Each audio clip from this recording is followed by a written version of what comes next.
Hello बच्चों, welcome you all in the class 12 physics lecture. We have already finished the electromagnetic wave chapter, and today we are going to start a new chapter which is wave optics. देखिए, जो optics word है इसको मैं already define कर चुका हूँ.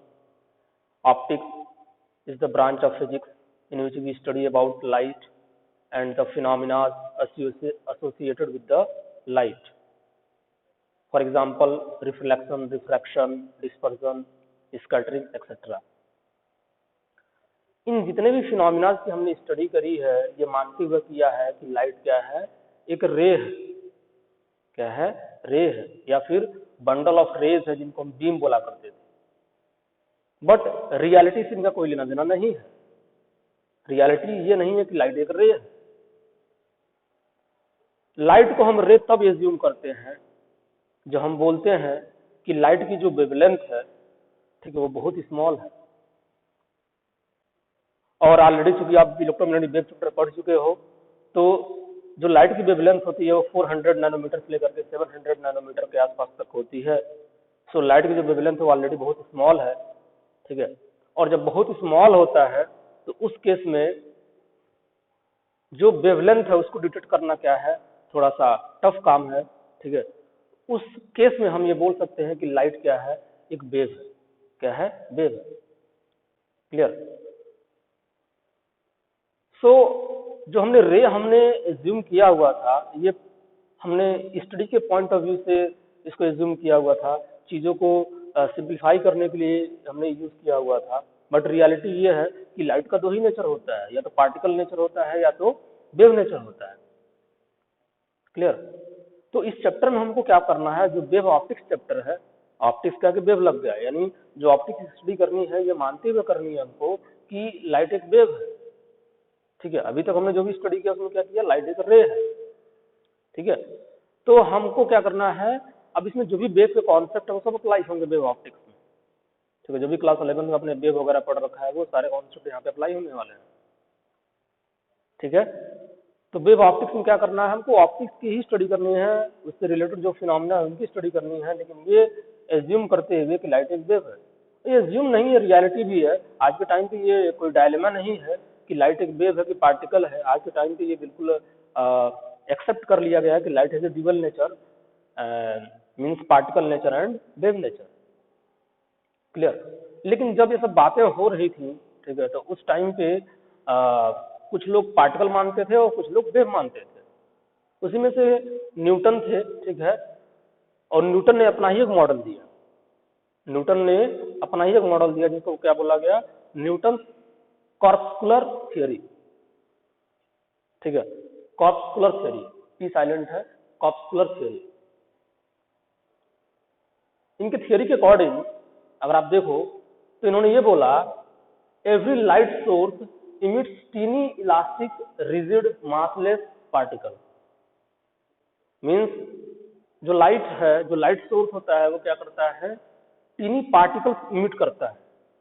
क्या करता है, जो लाइट होता है, जो कोई लाइट सोर्स है वो टीनी पार्टिकल इमिट्स करता है. और वो टीनी पार्टिकल्स इलास्टिक होते हैं, रिजिड होते हैं, मासलेस होते हैं, end of different shape and size. और इवन जो पार्टिकल्स इमिट कर रहा है, जो टीनी पार्टिकल्स हैं, ठीक है, एक तो इलास्टिक है, रिजिड है, मासलेस है, साथ में वो डिफरेंट शेप एंड साइज के भी हो सकते हैं. ऐसा नहीं है कि उनका जो शेप वो सिर्फ स्फेरिकल होगा. ठीक है. समझ पा रहे हो ना? तो शेप भी डिफरेंट हो सकता है, साइज भी डिफरेंट हो सकता है. ये बात उन्होंने बोली थी. क्लियर? न्यूटन ने. अच्छा, ये न्यूटन से पहले ही, ऐसा नहीं है कि न्यूटन ने फर्स्ट टाइम न्यूटन ने इस थ्योरी को दिया था. इससे पहले भी एक साइंटिस्ट थे. ये थ्योरी आया था आपका 1675 में. ठीक है. किसमें? 1675 में ये थ्योरी आया था न्यूटन का. इसके पहले एक साइंटिस्ट हुआ करते थे, डेकार्टेस. ठीक है. इन्होंने 1637 में ही ये बात बोल दिया था. डेकार्टे ने 1637 में ही बात बोल दिया था कि लाइट क्या है, जो लाइट है वो पार्टिकल से मिलकर बना हुआ है. और लाइट को क्या बोलते हैं हम लोग, कॉर्पस्कुलर बोलते हैं. क्या बोलते हैं? कॉर्पस्कुलर। क्लियर। लेकिन चूंकि ये बहुत फेमस साइंटिस्ट नहीं थे, बहुत फेमस फिजिसिस्ट नहीं थे, ठीक है, तो इनकी कोई बुक पब्लिश नहीं हो पाई, और जिनकी बुक पब्लिश है तो लोग उन्हीं को जानते हैं, ठीक है।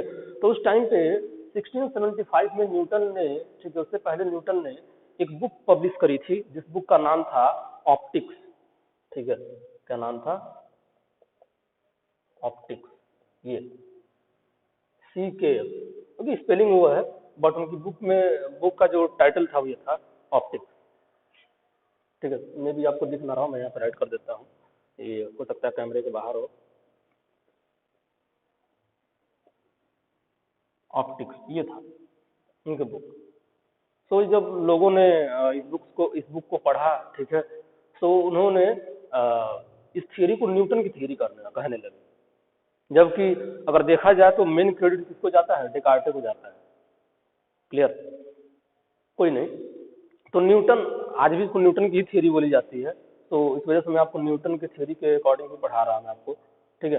तो न्यूटन कॉस्मोस थियरी में पहला पॉइंट क्या था, पहला कॉन्सेप्ट क्या था कि लाइट टीनी पार्टिकल्स को इमिट करता है, जिनका शेप एंड साइज अलग होता है, मासलेस होते हैं, इलास्टिक होते हैं, रिजिड होते हैं, ठीक है। क्लियर। उन पार्टिकल्स को क्या बोला गया? कॉर्पस्कुलर बोला गया। क्या बोला गया? कॉर्पस्कुलर। उन पार्टिकल्स को कॉर्पस्कुलर बोला गया। अगला point, corpuscular travel in straight line with different speed in different medium. जो कॉर्पस्कुलर हैं वो क्या करते हैं? डिफरेंट स्पीड से ट्रैवल करते हैं डिफरेंट मीडियम्स में, मतलब एयर में किसी और स्पीड से ट्रैवल करेंगे, वैक्यूम में किसी और स्पीड से ट्रैवल करेंगे, वाटर में किसी और स्पीड से ट्रैवल करेंगे, मतलब डिफरेंट डिफरेंट मीडियम में उनकी जो स्पीड क्या होगी, अलग अलग होगी। ये बात न्यूटन ने बोला, ठीक है। अगला पॉइंट है, different colour of light have different size of corpuscular. अब चूंकि लाइट एक कलर का तो होता नहीं है, लाइट के बहुत सारे कलर होते हैं, ठीक है। तो उन्होंने ये बात भी बोली, अगर डिफरेंट कलर के जो लाइट है ना, उनकी जो कॉर्पस्कुलर साइज है, उन पार्टिकल की जो साइज है वो क्या होगी? डिफरेंट डिफरेंट होगी। क्या होगी? Different different. बस ये थियरी है, ये आपको याद रखना है। आज के डेट में इस थियरी को रिजेक्ट किया जा चुका है, इस थियरी का रियलिटी से कोई लेना देना नहीं, बट थियरी है। सो हमको एक तरह समझो आप, हिस्ट्री है, कैसे स्टार्ट हुआ उस हिस्ट्री को हमको जानना है, और कुछ इसमें ज्यादा कुछ है नहीं, ठीक है। अगला पॉइंट, ये जो थियरी है, ये थियरी ये एक्सप्लेन कर पाया, this theory explained rectilinear propagation of light, reflection, refraction, but not explained interference, diffraction and polarization, ठीक है। ये सब भी फिनोमिनाज है, इंटरफेरेंस वगैरह, ठीक है, डिफ्रैक्शन, पोलराइजेशन। तो ये जो पॉइंट है ये आपको याद रखना बहुत इंपॉर्टेंट पॉइंट है। Explained rectilinear propagation of light. Rectilinear propagation of light means straight line motion. Light का जो है स्ट्रेट, जो लाइट होता है वो स्ट्रेट लाइन में ट्रेवल करता है, इसको क्या बोल रहे हैं हम लोग? रेक्टिलिनियर प्रोपगेशन, ठीक है, ऑफ लाइट। तो उन्होंने ये जो थियरी है वो एक्सप्लेन कर पाया कि लाइट क्या करता है? स्ट्रेट लाइन में मोशन करता है, ठीक है। और जबकि ऑलरेडी ये बात यहाँ बोली जा चुकी है, explain rectilinear propagation of light, reflection, refraction, but not explain interference, diffraction, polarization. तो इस थियरी रिफ्रैक्शन में एक्सप्लेन कर लिया, रिफ्लेक्शन में एक्सप्लेन कर लिया, ठीक है। इवन स्ट्रेट लाइन में लाइट ट्रेवल करता है, इसको भी एक्सप्लेन कर दिया, बट और भी फिनोमिना है जिनको एक्सप्लेन नहीं कर पाया, जैसे कि इंटरफेरेंस है, डिफ्रैक्शन है और पोलराइजेशन है। इन सारी फिनोमिना को एक्सप्लेन नहीं कर पाया। नेक्स्ट पॉइंट देखिए, light travel faster in denser medium compare to the rare one which prove to be failed by Foucault, ठीक है। न्यूटन ने अपने कॉस्मोस थ्योरी में ये बताया है कि जो लाइट होता है ना, वो डेंसर मीडियम में फास्टर ट्रेवल करता है, जो कि आज की डेट में गलत है। आज की डेट में हम क्या जानते हैं? आज की डेट में हम जानते हैं कि डेंसर मीडियम में जो लाइट होता है वो स्लोवर ट्रेवल करता है, उसकी स्पीड डिक्रीज हो जाती है। जबकि न्यूटन क्या बोल रहे हैं? न्यूटन ये बोल रहे हैं कि light travel faster in the denser medium compare to the rare medium which prove to be false by Foucault. अब उस टाइम देखो साइंटिस्ट हुआ करते थे फौकॉल्ट जी, फौकॉल्ट नाम ही है उनका, ठीक है। तो फौकॉल्ट ने एक एक्सपेरिमेंट किया, आई थिंक 1815 में, ठीक है, 15 नहीं 50, 1850 में इन्होंने एक एक्सपेरिमेंट किया। उस एक्सपेरिमेंट में उन्होंने ये प्रूव करा कि जो लाइट की स्पीड होती है वो रेयर मीडियम फास्टर होती है डेंसर मीडियम में क्या होती है, स्लोअर होती है, जबकि न्यूटन कुछ और बोल रहे थे। न्यूटन बोल रहे हैं कि डेंसर में ज्यादा डेंसर में कम होती है, सॉरी डेंसर में ज्यादा होती है, रेयर में कम होती है। सो इनका एक्सपेरिमेंट और इनकी जो थियरी है वो दोनों कंट्राडिक्ट कर गई, और इस वजह से ठीक है इस थियरी को फर्दर कोई क्रेडिट नहीं मिला, और बाद में इस थियरी को रिजेक्ट कर दिया गया। क्लियर। कुछ टाइम तक थ्योरी चली थी, क्योंकि न्यूटन अपने टाइम के काफी दमदार साइंटिस्ट थे, ठीक है, तो काफी टाइम तक इनकी थ्योरी जो है चली। उसके बाद जो है कुछ टाइम बाद इनकी थ्योरी क्या हो गई, रिजेक्ट हो गई, जब एक प्रॉपर प्रूफ उस थ्योरी को दे दिया गया। ठीक है, वो प्रॉपर प्रूफ किसने दिया, फुकॉल्ट। उन्होंने एक्सपेरिमेंट में प्रूफ किया कि ऐसा कुछ नहीं है, ठीक है, जबकि बहुत सारे फिनोमेना को एक्सप्लेन कर पाए, रिफ्लेक्शन को, क्योंकि इलास्टिक है तो रिफ्लेक्शन को एक्सप्लेन कर पाया। भाई कोई इलास्टिक बॉल है, ठीक है, आप किसी एंगल पे थ्रो करोगे, ठीक है, तो क्या होगा, उतने एंगल पे वो रिफ्लेक्ट हो जाएगा। ठीक है, इवन रिफ्रैक्शन को भी एक्सप्लेन कर पाया इसमें। ठीक है, तो वो सब हमको स्टडी नहीं करना है, बस आपके बुक में इंट्रोडक्शन में कुछ ये सब चीजें दी हुई है, तो मैं इसको एक्सप्लेन कर दे रहा हूँ। ये सब एग्जाम में शायद ही आपसे पूछा जाए, बट फिर भी आपको क्या करना है, इसको एक बार देख लेना है। ज़्यादा बहुत ज़्यादा इंपॉर्टेंट नहीं है, अभी तक तो नहीं आया, बट आपको इसको देख लेना है। क्लियर। तो ये है न्यूटन की कॉस्मोलॉजी थ्योरी, पॉइंट वाइज आपको सारी चीजें देख लेनी है। नेक्स्ट है, उसके बाद न्यूटन के थ्योरी के रिजेक्ट होने के बाद, ठीक है, एक साइंटिस्ट ने और प्रयास किया, ठीक है, जिनका नाम था हाइजेनबर्ग थ्योरी। अब इनका पार्टिकल वाला थ्योरी फेल हो गया, तो हाइजन जो है अपनी वेब थ्योरी लेकर आए। ठीक है, और ये थ्योरी लेकर आए जस्ट आई थिंक ये लेकर आ गए 1678। एक बार ये ईयर कंफर्म करना पड़ेगा मुझे, ठीक है, बट आई थिंक यही है 1678 में। सॉरी। तो हाइजन की जो वेब थ्योरी थी, क्योंकि नाम ही है वेब थ्योरी, और इनका कॉस्मोलॉजी थ्योरी है, मतलब पार्टिकल थ्योरी है, ये वेब थ्योरी है। ऐसा नहीं है कि हाइजन इसको फेल होने के बाद ये थ्योरी लेकर आए, ऐसा कुछ नहीं है। पैरेलल में ही जब ये सब कुछ हो रहा था, जब न्यूटन ने सारी अपनी थ्योरी दे रहे थे, अपनी बुक पब्लिश करी, उस टाइम पे भी ये हाइजन पैरेलल में अपना काम कर रहे थे। ठीक है, तो कुछ एक्सपेरिमेंट वगैरह कर रहे थे, और इन्होंने कुछ अपना मॉडल वॉडल प्रिपेयर किया था। बट चूंकि मैं आपको ऑलरेडी बता चुका हूँ कि न्यूटन क्या थे, अपने टाइम के जाने माने साइंटिस्ट थे। ठीक है, तो उनके सामने कोई थ्योरी रखना क्या है, अपने आप में एक तरह से लोग अपने आप को एक तरह से बेवकूफ समझते थे, कि जो है कि अब न्यूटन के सामने हम कैसे रख दें, क्या है।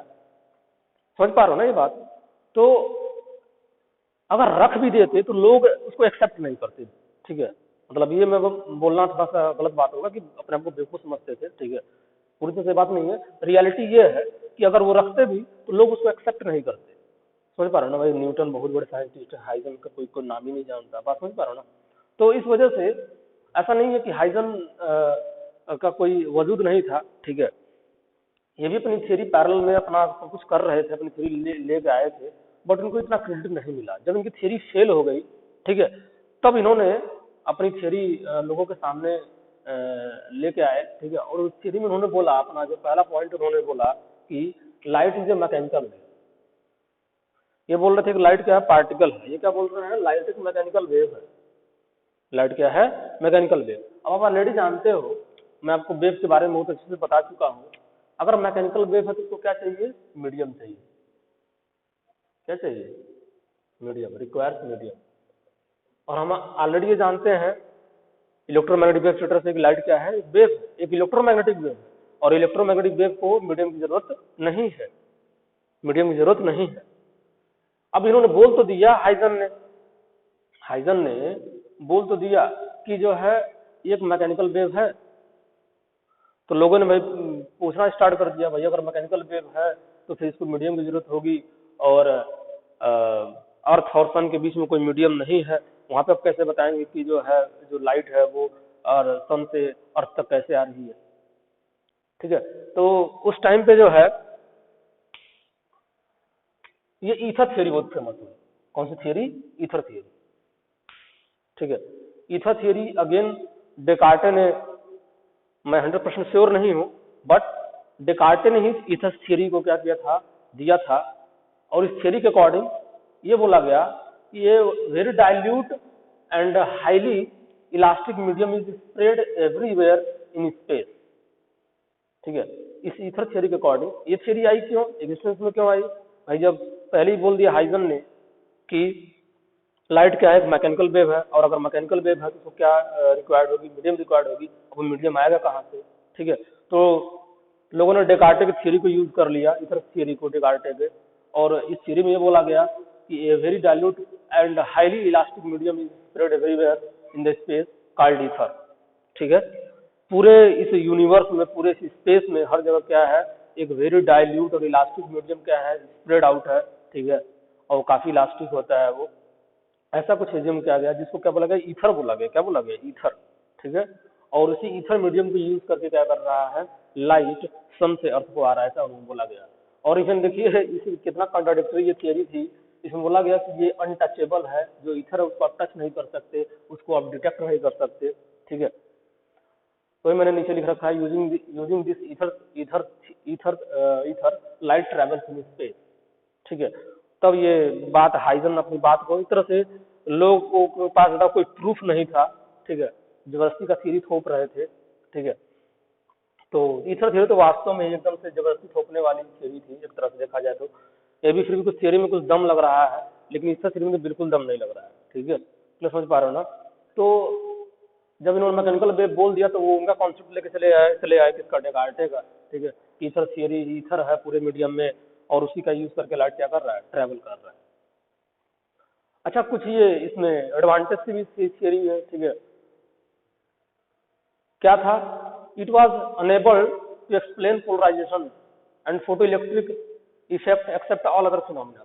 मतलब इसका एडवांटेज क्या था, ये सारे फिनोमिना को एक्सप्लेन कर लिया। अब देखिए, अगर देखा जाए न्यूटन कॉस्टलो थ्योरी में, तो इसने रेक्टेलिनियर प्रोपगेशन को एक्सप्लेन कर दिया, रिफ्लेक्शन को एक्सप्लेन कर दिया, रिफ्रैक्शन को एक्सप्लेन कर दिया, इंटरफेरेंस डिफ्रैक्शन और पोलराइजेशन को एक्सप्लेन नहीं कर पाया। लेकिन इस थियरी ने, जो हाइजेंस की वेव थियरी थी, इस थियरी ने क्या एक्सप्लेन कर दिया, इवन इंटरफेरेंस, डिफ्रैक्शन और पोलराइजेशन को भी थियरी ने एक्सप्लेन कर दिया। लेकिन किसको किसको नहीं एक्सप्लेन कर पाया, सॉरी, पोलराइजेशन को नहीं एक्सप्लेन कर पाया। पोलराइजेशन और एक और इफेक्ट था आपका photo electric effect, photo electric effect को भी एक्सप्लेन नहीं कर पाया। कौन, हाइजेंस का वेव थियरी, हाइजेंस का वेव थियरी। उसका रीजन ये है कि जो पोलराइजेशन का फिनोमिना है लाइट का, ये लाइट का जो नेचर है इलेक्ट्रोमैग्नेटिक वेव, ठीक है, लाइट की इलेक्ट्रोमैग्नेटिक वेव है, उस प्रॉपर्टी को यूज करके इसको प्रूव किया जाता है, ठीक है। इस वजह से, जबकि हाइजन ने क्या माना था कि लाइट एक मैकेनिकल वेव है, इस वजह से जो हाइजन थे वो इस पोलराइजेशन जो फिनोमिना था तो इसको एक्सप्लेन नहीं कर पाए। और जो दूसरा फिनोमिना है फोटो इलेक्ट्रिक इफेक्ट, ठीक है, ये पार्टिकल नेचर पे बेस्ड है। किस पे बेस्ड है, पार्टिकल नेचर पे बेस्ड है। इस वजह से भी हाइजन इस बात को एक्सप्लेन नहीं कर पाए, ठीक है। इस वजह से भी हाइजन क्या कर पाए, इस चीज को एक्सप्लेन नहीं कर पाए, फोटो इलेक्ट्रिक। लेकिन इनका मॉडल रिजेक्ट नहीं किया गया, इनका मॉडल जो है ऐसा नहीं है कि रिजेक्ट कर दिया गया, ठीक है। आज भी इनकी मॉडल को हम लोग एक्सेप्ट करते हैं।